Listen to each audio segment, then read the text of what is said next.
En vivo desde Venezuela, Jordan Flores es periodista y está allí. ¿En qué lugar te encontrás? Lo que dijo Delcy Rodríguez es de impacto internacional. Buen día, Jordán. Hola, buenos días. Encantado de estar con ustedes este momento histórico que está viviendo Venezuela. ¿Qué se sabe del lugar donde se encuentra Delcy Rodríguez o es un secreto a esta altura? Bueno, el paradero de Delcy Rodríguez en este momento es secreto. Desde hace muchos años se sabe que ella no estaba residiendo en la residencia oficial del vicepresidente, conocida como La Viñeta, sino que al igual que Maduro, residían en Fuerte Tiuna. No se sabe actualmente cómo Delcy pudo haberse librado del operativo que logró la extracción de Nicolás Maduro, al igual que otras piezas clave que han ido apareciendo a lo largo de los minutos en televisión nacional, como el ministro Diosdado Cabello, el ministro de Defensa Vladimir Padrino López, quienes actualmente han tratado como de mostrar que las fuerzas de, vamos a decir, oficialistas del chavismo siguen todavía bajo control del Estado. Es decir, reciben órdenes directas en la previa de la detención de Maduro y ahora de parte de Delcy Rodríguez. ¿Qué se sabe del operativo que terminó capturando, deteniendo y sacando del país a Nicolás Maduro? Bueno, funcionarios estadounidenses han revelado a canales como la CBS que fue un operativo realizado por los comandos de la Delta Force, quienes realizaron diferentes bombardeos en puntos estratégicos de Caracas, principalmente en Fuerte Tiuna, que como mencioné, no solamente es la principal base militar de Venezuela, sino que también en los últimos años había sido lugar de residencia de Maduro y de varias altas figuras del gobierno. Y también se atacaron diferentes puntos, vamos a decir, estratégicos como aeropuertos. Se atacó el aeropuerto militar de La Carlota en Caracas, la base militar de la aviación en Maracay, un aeropuerto en la población de Higuerote, en el estado Miranda. Incluso se atacó también el puerto de La Guaira. Entonces, esto nos muestra que fueron de alguna manera objetivos muy específicos. No tenemos hasta ahora reportes de daños o de ataques en zonas civiles, lo que demostraría que fueron bombardeos muy puntuales. Sin embargo, no tenemos hasta ahora los detalles exactos de cómo se produjo en el marco de todo este ataque la extracción exacta de Nicolás Maduro. Jordán, vamos a compartir el tuit, el posteo en X del presidente de los Estados Unidos, Donald Trump, en el que se refiere concretamente a una operación exitosa con la que lograron la detención de Nicolás Maduro. Esta es su propia red social. Lógicamente en X se repostea lo que acaba de decir Donald Trump. Estados Unidos ha llevado a cabo con éxito un ataque a gran escala contra Venezuela y su líder, el presidente Nicolás Maduro, quien fue capturado y trasladado en avión junto con su esposa fuera del país. Esta operación se realizó en colaboración con las fuerzas del orden estadounidenses. Se proporcionarán detalles próximamente. Hoy a las 11 a.m. habrá una conferencia de prensa en Mar-a-Lago. Gracias por su atención, firma el presidente Donald Trump. Esto le da marco a lo que acabas de decir, Jordán. ¿Qué sabemos?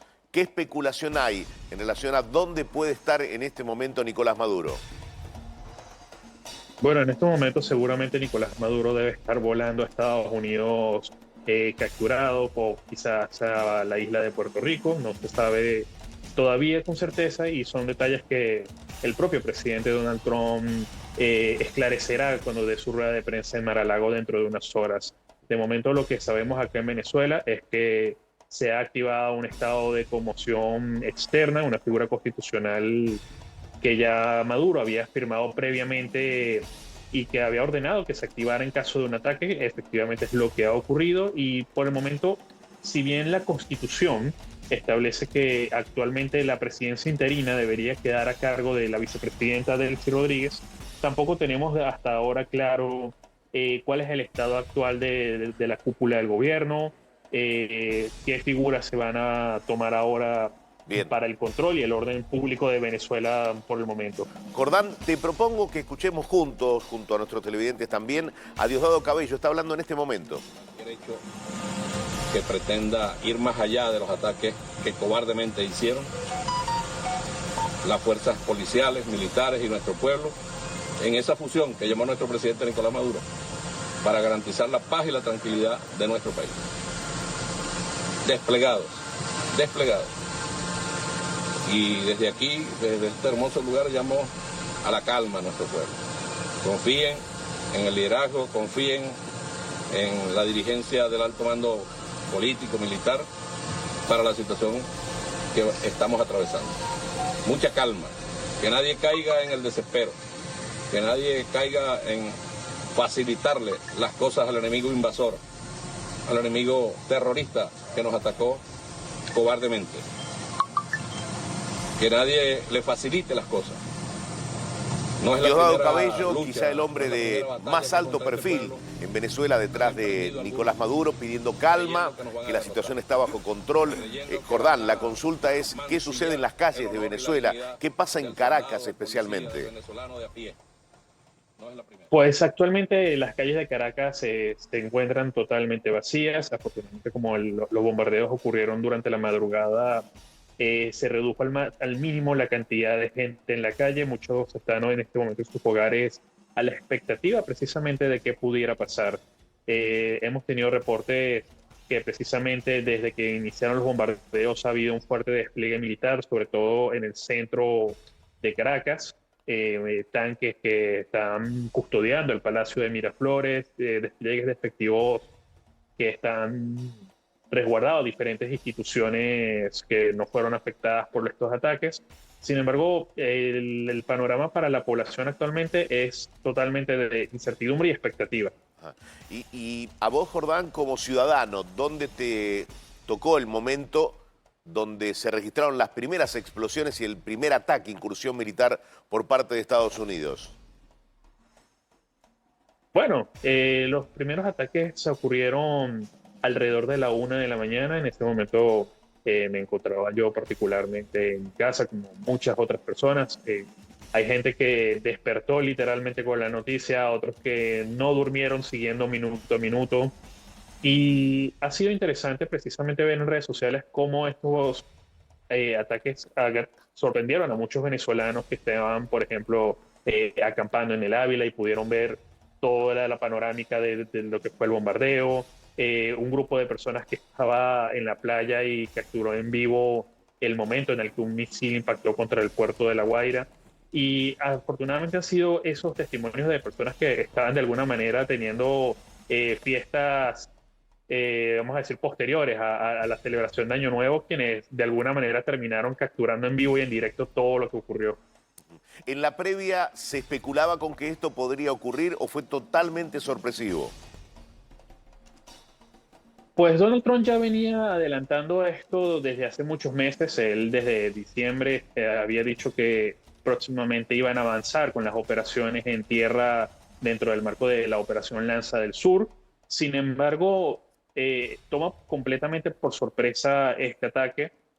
Si bien es algo que muchos venezolanos, incluso creo que la gente alrededor del mundo, preveía que podría ocurrir desde que inició todo el despliegue de Estados Unidos en el Mar Caribe, no había de alguna manera una certeza de cuándo podía ocurrir ni de cómo iba a ocurrir. Y sobre todo ya para diciembre, cuando habíamos visto de alguna manera que las cosas se habían calmado, Nicolás Maduro se mostraba más triunfante que nunca, bailando, cantando en cadena nacional, mostrándose de alguna manera triunfante. Lo menos que la gente se podía imaginar era que efectivamente empezaría el año con la noticia de que ahora está bajo custodia de Estados Unidos. Ahora, desde tu mirada, ¿qué nos podés decir de lo que sucede en las calles? Porque, lógicamente, la televisión oficialista muestra resistencia de algunos ciudadanos que se oponen, lógicamente, a la operación militar que desplegó Estados Unidos. ¿Hay algún tipo de apoyo a las acciones que emprendió la Casa Blanca para detener a Maduro? Pues es importante recordar que debido al ambiente de suma represión que existe en Venezuela y de censura tanto de los medios de comunicación independientes como de persecución a cualquier tipo de disidencia política, la gente no va a manifestar abiertamente un apoyo a lo que acaba de ocurrir en la madrugada o a la extracción de Nicolás Maduro. De hecho, yo creo que en estos casos habla más el silencio y la forma en la que la ciudadanía ha preferido recogerse en sus hogares y quedarse como esperando qué más puede ocurrir, antes que cualquier tipo de muestra de apoyo. De hecho, se han visto como funcionarios que han salido a las calles a tratar de mostrar cierto nivel de normalidad. Han sido manifestaciones que no se ven para nada orgánicas, han sido actos completamente propagandísticos y protocolares con funcionarios obviamente del gobierno, policías, gobernadores, pero lo que corresponde a la ciudadanía, básicamente creo que el silencio expresa todo lo que no pueden decir públicamente. Bien, o sea, ese silencio es lo que grafica que no hay, lógicamente, libertad ni de seguridad para manifestarse en las calles. Si alguno quisiera o algunos grupos quisieran apoyar la medida que ha tomado Estados Unidos. Por otra parte, Delcy Rodríguez está pidiendo una prueba de vida de Nicolás Maduro y de su mujer, que han sido retirados, sacados del país. Y por otro lado, dice que está todo en calma y bajo control, Diosdado Cabello, que afirma que está todo en manos de las fuerzas militares y civiles que sigue respondiendo al poder central de Nicolás Maduro. Pues sí, una de las cosas más llamativas que hemos notado es que en su pronunciamiento previo a la noticia de la extracción de Maduro, Vladimir Padrino López habló completamente solo. Normalmente él suele estar acompañado de todo el alto mando militar y mostrando como de alguna manera cierta unidad y cohesión dentro de las Fuerzas Armadas. Este no ha sido el caso, mientras que Diosdado Cabello sí se mostró a un amplio respaldo, pero más que todo de cuerpos policiales y específicamente de organismos que responden directamente a él, como han sido la Dirección General de Contrainteligencia Militar, el Servicio Bolivariano de Inteligencia Nacional, la Policía Nacional Bolivariana. Sin embargo, hasta el momento no se ha visto un respaldo más contundente por parte de las Fuerzas Armadas, quizás por el hecho de que precisamente vienen de una situación de combate, a lo mejor están ahorita en una situación de repliegue, de recogerse, de hacer un balance de cuáles han sido los daños que se han producido en las instalaciones militares, de las bajas que han sufrido. Pero sin dudas, un hecho innegable es que hasta ayer en la noche toda la cúpula militar se mantenía fiel a Nicolás Maduro, y lo más probable es que ese sea el panorama para las horas siguientes, de algún respaldo para el liderazgo chavista que quede de alguna manera a cargo mientras se resuelve toda esta situación. Sin embargo, será ya en las horas siguientes que veremos honestamente cómo se reorganiza el gobierno después de este golpe. Es un momento en el que Diosdado Cabello intenta mostrarse fuerte ante lo que fue una operación militar definida por el propio Trump como exitosa porque lograron detener a Nicolás Maduro. Ahora, más allá de las incursiones militares y las explosiones que se escucharon en instalaciones militares como la de La Carlota y Fuerte Tiuna, hay otros lugares que fueron atacados. Se habla del monumento a Chávez, se habla también de población civil que resultó dañada en estos ataques. Sí, el cuartel de la montaña queda en un sector popular llamado el 23 de enero, que es literalmente adyacente al Palacio de Miraflores, por lo que fueron los primeros en enterarse de estos bombardeos, de reportar que se escuchaban detonaciones, temblores que hacían vibrar las ventanas. Sin embargo, hasta donde hemos podido cotejar, sí hubo bombardeos que cayeron en el sector del 23 de enero, específicamente en este cuartel de la montaña que contiene los restos de Hugo Chávez. Pero lo que tenemos hasta ahora entendido es que el cuartel no sufrió daños mayores. No hay reportes de que haya sido destruido. En cuanto a los daños en sectores civiles, no tenemos hasta ahora reportes de zonas residenciales o edificios civiles afectados, solamente, como mencioné, de los aeropuertos, las bases militares y el puerto de La Guaira. Sin embargo, es importante mencionar que quizás de los mayores errores que cometió el gobierno de Hugo Chávez fue precisamente el de construir viviendas de lo que llamó la Gran Misión Vivienda Venezuela dentro de los terrenos de Fuerte Tiuna. Entonces, es probable que dentro de este bombardeo quizás algunas zonas residenciales de esta misión vivienda que se encontraba en Fuerte Tiuna pudieran haber sido afectadas. De hecho, uno de los videos que se difundió en la madrugada fue precisamente de todo el desalojo de los civiles que vivían allí.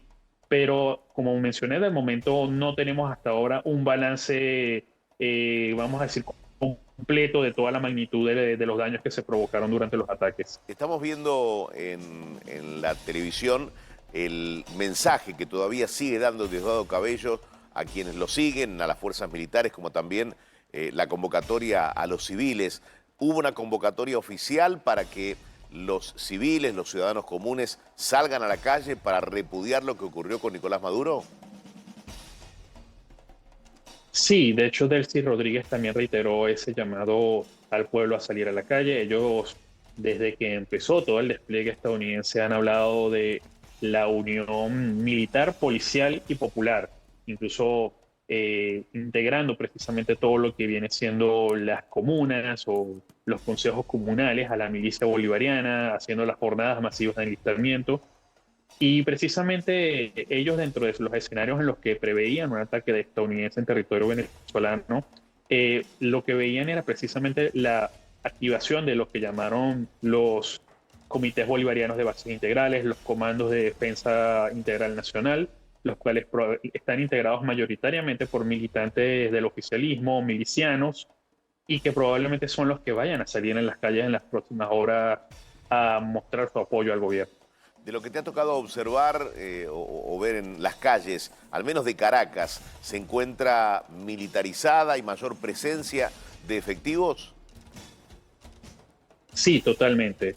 Como mencioné anteriormente, el Palacio de Miraflores está completamente militarizado, rodeado de tanques que están en el resguardo de las instalaciones. Pudimos ver también un video de cómo había un fuerte despliegue de funcionarios en un sector conocido como Plaza Venezuela, en el centro geográfico de Caracas, custodiando uno de los edificios pertenecientes al Servicio Bolivariano de Inteligencia Nacional.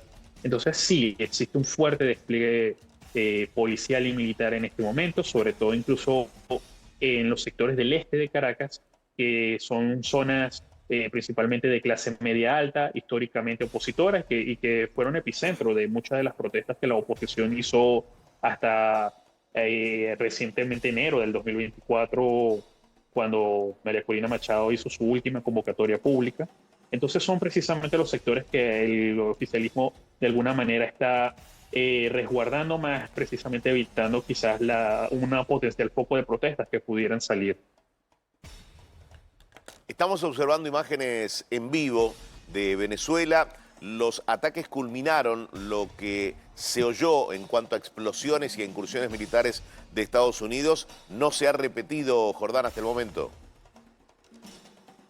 No, hasta el momento no han habido nuevos reportes de bombardeos. De hecho, en buenas partes de Caracas se escuchó el sobrevuelo de aviones y de helicópteros hasta aproximadamente las 3:30 de la mañana. Y ya para las 4 de la mañana la situación se había normalizado por completo, incluso coincidiendo un poco con todo este anuncio de la extracción de Maduro.